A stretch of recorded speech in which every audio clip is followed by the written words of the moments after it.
ನಮ್ಮ ಬೆಳಗಾವಿ ಜಿಲ್ಲೆಯಲ್ಲಿ ನಡೆದ ಕಾರಣ ನಾನೇ ಆಹ್ವಾನ ಮಾಡಿದೆ ಎಲ್ಲರೂ ಒಂದು ಕೂಡಿ ಮಧ್ಯಾಹ್ನ ಊಟ ಮಾಡಿದ್ದೇವೆ. ನಮ್ಮ ಮುಂದಿನ ಹಂತದ ವಕ್ ಬಗ್ಗೆ ಚರ್ಚೆ ಮಾಡಿ 2ನೇ ಹಂತ ಸಿಕ್ಕಿದ ಬಳ್ಳಾರಿಯಲ್ಲಿ ಬಹುಶಃ ಈ ಕೊನೆಯ ಮಂತ್ ಎಂಡಕ್ಕೆ 2ನೇ ಹಂತ ಬಳ್ಳಾರಿ ವಿಜಯನಗರ ಜಿಲ್ಲೆ ಬಹುಶಃ 26-27 ಆಗ್ಬೋದು. ಟೆಂಟೇಟಿವ್ ಡೇಟ್ ಫಿಕ್ಸ್ ಮಾಡಿದ್ದೇವೆ. ಅದಕ್ಕೋಸ್ಕರ ಚರ್ಚೆ ಆಯ್ತು ಅಷ್ಟೇ. ಹೈಕಮಾಂಡ್ ನಾಯಕರು ಹೇಳಿದ್ರಲ್ಲ ಸರ್ ಮಾಡಬೇಡಿ ಅಂತ, ಅಷ್ಟಾದ್ರೂ ಕೂಡ ಯಾರು ಇದ್ದಾರೆ? ಈಗ ವಿಜೇಂದ್ರ ಅವ್ರ ಕಡೆಯವರು ಕೂಡ ಮೀಟಿಂಗ್ ಮಾಡಿದಾರೆ ಸರ್. ಯತ್ನಾಳ್ ಉಚ್ಚಾಟನೆ ಮಾಡಬೇಕು ಮತ್ತೆ ಈ ಹೋರಾಟ ಸರಿಯಲ್ಲ ಅನ್ನೋದು ಕಾರಣಕ್ಕೋಸ್ಕರ ಮತ್ತೆ ಯಡಿಯೂರಪ್ಪನವರ ಒಂದು ಹುಟ್ಟುಹಬ್ಬ ಆಚರಣೆ ಮಾಡೋದಕ್ಕೂ ಕೂಡ ಮುಂದಾಗಿದ್ದಾರೆ ಸರ್. ಫೆಬ್ರವರಿ 21ನೇ ತಾರೀಕು ನಾವು ಯಾರು ಹುಟ್ಟುಹಬ್ಬ ಆಚರಣೆ ಮಾಡೋದಿಲ್ಲ. ನಾವು ವಕ್ ಬಗ್ಗೆ ಜನರ ಭಾವನೆ ತಿಳ್ಕೊಂಡು ಅವರ ತ್ರಾಸ ಏನಿದೆ, ಅವರ ಮಠ ಮಂದಿರ ರೈತರ ಅದ್ರ ಬಗ್ಗೆ ಪೂರ್ವ ಪ್ರಮಾಣ ರಾಜ್ಯ ಸುತ್ತ ಹಾಕಿ ಒಂದು ದೊಡ್ಡ ಸಮಾವೇಶ ದಾವಣಗೆರೆ ಮಾಡ್ತೀವಿ ನಾವು.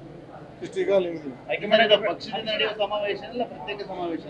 ಅಲ್ಲ ಪಕ್ಷ ನೀವು ನಮ್ಮ ಬ್ಯಾನರ್ ನೋಡಿರ್ಬೋದಲ್ಲ, ನಮ್ಮ ಬ್ಯಾನರ್ ಭಾರತೀಯ ಜನತಾ ಪಾರ್ಟಿ ಬ್ಯಾನರ್ಲೆ ಕರ್ನಾಟಕ ಮಾಡುತ್ತೇವೆ ನಾವು ಅಷ್ಟೇ. ಅಲ್ಲ ಬೆಳಗಾವಿ ಚಂದ್ರಪ್ಪ ಅವರು ಬಂದಿದ್ದಾರೆ, ಕುಮಾರಮಂಗಲಪ್ಪ ಅವರು ಕೂಡ ಅವರೇ ಅದೇ 2ನೇ ಹಂತದ ಪ್ರಾರಂಭ ಮಾಡಲಿಕ್ಕೆ ಈಗ ನಾವು ವೆಲ್ಕಮ್ ಹೊಟ್ಟೆದ್ದು ಊಟ ಮಾಡ್ಕೊಂಡು ಚರ್ಚೆ ಮಾಡ್ಕೊಂಡು 26 ಟೆಂಟೇಟಿವ್ ಫಿಕ್ಸ್ ಆಗ್ಬೋದು.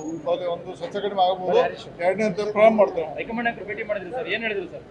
ಹೈಕಮಾಂಡ್ ಯಾವ ಹೈಕಮಾಂಡ್? ಮೊನ್ನೆ ಡೆಲ್ಲಿಗೆ ಹೋದಾಗ ಡೆಲ್ಲಿದ ಮೊದಲೇ ಹಂತದ ಪೂರ್ವದ ವರದಿ ಕೊಡಕ್ಕೆ ಹೋಗಿದ್ವಿ ನಾವು. ಯಾರ ವಿರುದ್ಧಲ್ಲ ಯಾರು ಫೇವರಲ್ಲ ಅಷ್ಟೇ. ಅಷ್ಟು ಹೋಗಿದ್ದು JPC ಕೊಡಕ್ಕೆ ಹೋಗಿದ್ವಿ. ಯತ್ನಾಳ್ ಅವ್ರಿಗೆ ಒಂದು ಶೋಕಾವಣಿಗೆ ಉತ್ತರ ಕೊಟ್ಟರು ಅವರು. ಅದ್ರ ಬಗ್ಗೆ ಅದ್ರ ಬಿಟ್ಟು ಬೇರೆ ಏನಿಲ್ಲ. ಒಂದಷ್ಟು ಜನ ಮಾಜಿ ಶಾಸಕರು ಮೀಟಿಂಗ್ ಅನ್ನ ಮಾಡಿದ್ದಾರೆ ಸರ್, ದಾವಣಗೆರೆಯಲ್ಲಿ ಸಮಾವೇಶ ಮಾಡಬೇಕು ಈ ರೀತಿಯಾಗಿ. ದಯವಿಟ್ಟು ಫೋಟೋ ಸ್ವಲ್ಪ ಗಮನಿಸಿ ಎಲ್ಲರೂ. 94 ಯಾವಾಗ ಮಾಜಿ ಶಾಸಕರು ಅವ್ರ ಕೌನ್ಸಿಲ್ ಶಾಸಕರು ಅಂತ 10-12 ಜನ ಅಂತ ಜನ ನಿಲ್ಸಾರ. ಭಾಳ ಕಷ್ಟಪಟ್ಟು ಕೂಡಿಸಿ ಅದರಲ್ಲಿ ಭಾಳ ಜನ ನಮ್ಮವ್ರು ಅದಾರೆ, ನಮ್ಮ ಫೋನ್ ಮಾಡ್ತಾರೆ. ಆಯ್ತಪ್ಪ ನೀವು ಯಾಕಂದ್ರೆ ಪ್ರೋಟೋಕಾಲ್ ಅಧ್ಯಕ್ಷ ಇರುವಾಗ ಕರೆದಲ್ಲಿ ಹೋಗ್ಬೇಕಾಗುತ್ತೆ. ಅಧ್ಯಕ್ಷರು ಹೇಳಿ ಅವ್ರ ಫೋನ್ ಮುಖಾಂತರ ಹೇಳಿ ನೀವು ಹೋಗ್ಬೇಕಂದಾಗ ಹೋಗ್ಬೇಕಾಗ್ತದೆ. ಅಷ್ಟು ಬಿಟ್ಟು ಅದನ್ನು ಅಂತ ಸೀರಿಯಸ್ನೆಸ್ ಇಲ್ಲ. ಬಟ್ ನಮ್ಮ ಯಡಿಯೂರಪ್ಪನವರು ನಮ್ಮ ಹಿರಿಯರು, ಅವ್ರ ಬಗ್ಗೆ ಅಪಾರವಾದ ಗೌರವ ನಮ್ಮ ಟೀಮ್ಗೆ ಎಲ್ಲರಿಗೂ. ಅವರು ಪಕ್ಷ ಕೆಟ್ಟಿದ್ದಾರೆ, ಸೈಕಲ್ ಮಾಡಿಟ್ಟಿದ್ದಾರೆ, ಕಲ್ಲು ಬಡ್ಸ್ಕೊಂಡಾರ, ಪಕ್ಷ ಕೆಟ್ಟಿದ್ದಾರೆ. ಅವ್ರ ಬಗ್ಗೆ ನಮ್ಮ ಟೀಮ್ ಯಾವಾಗಲೂ ಅವ್ರ ಬಗ್ಗೆ ಗೌರವ ಇದೆ. ಆದರೆ ಅವರು ಒಂದು ತಮ್ಮ ಮಾಧ್ಯಮ ಮನವಿ ಮಾಡ್ತೀನಿ, ಅವರೇ ಸ್ವತಃ ಮಾಡಿ ಫೋನ್ ಮಾಡಿ ಹೇಳ್ತಾರೆ. ವಿಜೇಂದ್ರ ಲೆವೆಲ್ ಅಲ್ಲ, ಯಾರೋ ಒಬ್ಬ ಕಾರ್ಯಕರ್ತ ಹೋಗಿಲ್ಲ. ಅವ್ರು ಮನವಿ ಮಾಡ್ಕೋದೆ ಯಡಿಯೂರಪ್ಪನವ್ರು ರಾಷ್ಟ್ರೀಯ ನಾಯಕರು ಕೂತ್ಕೊಂಡು ಚರ್ಚೆ ಮಾಡ್ಕೊಂಡು ನಿರ್ಣಯ ತಗೋಬೇಕು. ಅವ್ರ ಮಗ ನೋಡ್ಬಾರ್ದು ವಿಜೇಂದ್ರನ, ರಾಜ್ಯ ಅಧ್ಯಕ್ಷತೆ ನೋಡಬೇಕು. ಅವರ ನಡವಳಿಕೆ, ಅವರ ಪಾರ್ಲಿಮೆಂಟ್ ಎಲೆಕ್ಷನು, ಮಾನ್ಯ ನಮ್ಮ ಉಪಚುನಾವಣೆ ಎಲ್ಲ ಅವ್ರು ನಡ್ಕೊಳ್ಳೋದು ರೀತಿ ಅದು ಚರ್ಚೆ ಮಾಡ್ಕೊಂಡು ಅವರು ರಾಷ್ಟ್ರೀಯ ನಾಯಕರಾಗಿ ನೋಡ್ಬೇಕು, ತಂದೆಯಾಗಿ ನೋಡ್ಬೋದು. ರಾಷ್ಟ್ರೀಯ ನಾಯಕರಾಗಿ ನೋಡ್ಕೊಂಡು ಅವ್ರು ನಿರ್ಣಯ ತಗೋಬೇಕಂತ ಅವ್ರು ಮನವಿ ಮಾಡ್ಬೋದು ತಮ್ಮ ಮುಖಾಂತರ. ಇಷ್ಟ 2ನೇ ಹಂತದ ಹೋರಾಟ ಆರಂಭವಾಗುತ್ತೆ ಅಂತ ಬಳ್ಳಾರಿಯಿಂದ ಅದಕ್ಕೆ ಬಿಜೆಪಿ ಒಳಗೊಂಡಂತ ಪಕ್ಷ ರಾಜ್ಯಾಧ್ಯಕ್ಷ ಎಲ್ಲರೂ ಬರ್ತಾರ ಸರ್, ಹೇಗೆ ಅಂತ ಈ ಮೊದಲೇ ಹಂತ ಆದಂಗ ಮೊದಲೇ ಹಂತ ನಾವು ಸುಮ್ಮನೆ ನಮ್ಮ ಬಾಯಲ್ಲಿ ಬಿಡಿಸ್ಬೇಡಿ.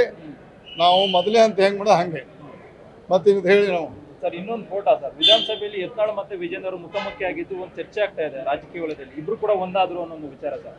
ಭಾಳ ಸಂತೋಷ. ಪಕ್ಷ ಒಂದಾದ್ರೂ ಒಳ್ಳೇದಲ್ವ, ಕೆಟ್ಟ ವಿಪಕ್ಷಗಳಲ್ಲ ಸರ್. ವಿಜೇಂದ್ರ ಜೊತೆಗೆ ಅಂದ್ರೆ ಹಳೆ ಮವಿ ಮನಸ್ಸು ಮರೆತು ಯತ್ನಾಳ್ ಅವರು ಒಂದಾದ್ರು ವಿಜೇಂದ್ರ ಜೊತೆಗೆ. ಅವ್ರು ನಾ ಹೇಳಕ್ ಅವ್ರ ಮನಸ್ಸು ಅಂತ ನಂಗೆ ಗೊತ್ತಿಲ್ಲ. ಭಾಳ ಸಂತೋಷ. ಪಕ್ಷ ಒಂದಾಗಿ ದುಡಿದು ಭಾಳ ಸಂತೋಷ ನಮ್ಗೆ. ಅದಕ್ಕೆ ಈಗ ವಿಜೇಂದ್ರ ಅವರು ಏಕಪಕ್ಷೀಯವಾಗಿ ನಿರ್ಧಾರ ತೆಗೆದುಕೊಂಡಿದ್ದಾರೆ ಕೆಲವೊಂದು ವಿಚಾರದಲ್ಲಿ ಅನ್ನಿಸ್ತಿದೆಯಾ ನಿಮಗೆ? ನೋಡ್ರಿ ಅದನ್ನು ಕೆಲವೊಂದು ವಿಷಯ ಮಾಧ್ಯಮ ಮುಂದೆ ಹೇಳಬಹುದು. ಪಕ್ಷದ ವೇದಿಕೆಯಲ್ಲಿ ಚರ್ಚೆ ಮಾಡಿಕೊಂಡು ಪಕ್ಷ ರಾಷ್ಟ್ರೀಯ ನಾಯಕರದು ರಾಜ್ಯ ನಾಯಕರು ಇಲ್ಲೇ ನಾವು ಯಾರೂ ಎಲ್ಲ ಇಲ್ಲ. ರಾಷ್ಟ್ರೀಯ ನಾಯಕರು ತಿಳಿಸಿದ್ದೀವಿ ನಾವು. ಯಾಕಂದ್ರೆ ರಾಷ್ಟ್ರೀಯ ನಾಯಕರ ಮೇಲೆ ಪೂರ್ಣ ನಂಬಿಕೆ ಇದೆ. ಅವ್ರು ಏನು ಹೇಳ್ತಾರೋ ತಲೆಬಾಗ್ತೀವಿ ನಾವು. ಪಕ್ಷ ವೇದಿಕೆ ಬಿಟ್ಟು ನಾವಿಲ್ಲ. ವಾರ ಅಲ್ಲ ಸ್ವಾಮಿ, ನೀವು ಅದಕ್ಕೆ ಟೈಟಲ್ ಕೊಡತ್ತೀರಿ. ನಾವು ಮಠ ಮಂದಿರ ರಾಜ್ಯದ ರೈತ ಸಮಸ್ಯೆಗಳಿಗೆಲ್ಲ ಹೋರಾಟ ಮಾಡ್ತೀವಿ. ನಾವು ಏನು ವಾರ ಇಲ್ಲ. ನಾವೊಂದು ಜನಸಾಮಾನ್ಯರ ಅಧಿವೇಶನ ಮಾಡ್ತಿರ್ತಾರೆ ಕಾಂಗ್ರೆಸ್ನವರು. ಇದೆ ಮಾಡಲಿ, ಕಾಂಗ್ರೆಸ್ಗೆ ಎಲ್ಲ ಒಂದೇ ಇರ್ತದ. ಎಲ್ಲರೂ ನಾವು ಅಲ್ಲಿ ಭಾರತೀಯ ಜನತಾ ಜನಸಂಖ್ಯೆ ಎಲ್ಲ ಅವ್ರೊಬ್ಬರ ಅಲ್ಲ. ಅದು ಸ್ವತಂತ್ರ ಹೋರಾಟ ಮಾಡೋ ಗಾಂಧೀಜಿ ಅವ್ರದ್ದು, ಅದು ಅವ್ರದ್ದಲ್ಲ. ಅವ್ರು ತಮ್ಮ ಹೈಜಾಕ್ ಮಾಡಿದ್ರು ಎಲ್ಲರದ್ದು. ಅದು ದೇಶದ ಜನತೆ ಕಾಂಗ್ರೆಸ್ ಅದು. ಆಮೇಲೆ ಹಂತಂತೂ ಕಾಂಗ್ರೆಸ್ ಬೇರೆ ಆಗಿದೆ, ಅದು ಅವ್ರದ್ದಲ್ಲ. ಗ್ಯಾರಂಟಿ ನ್ಯೂಸ್, ಸುದ್ದಿ ಖಚಿತ, ನ್ಯಾಯ ನಿಶ್ಚಿತ.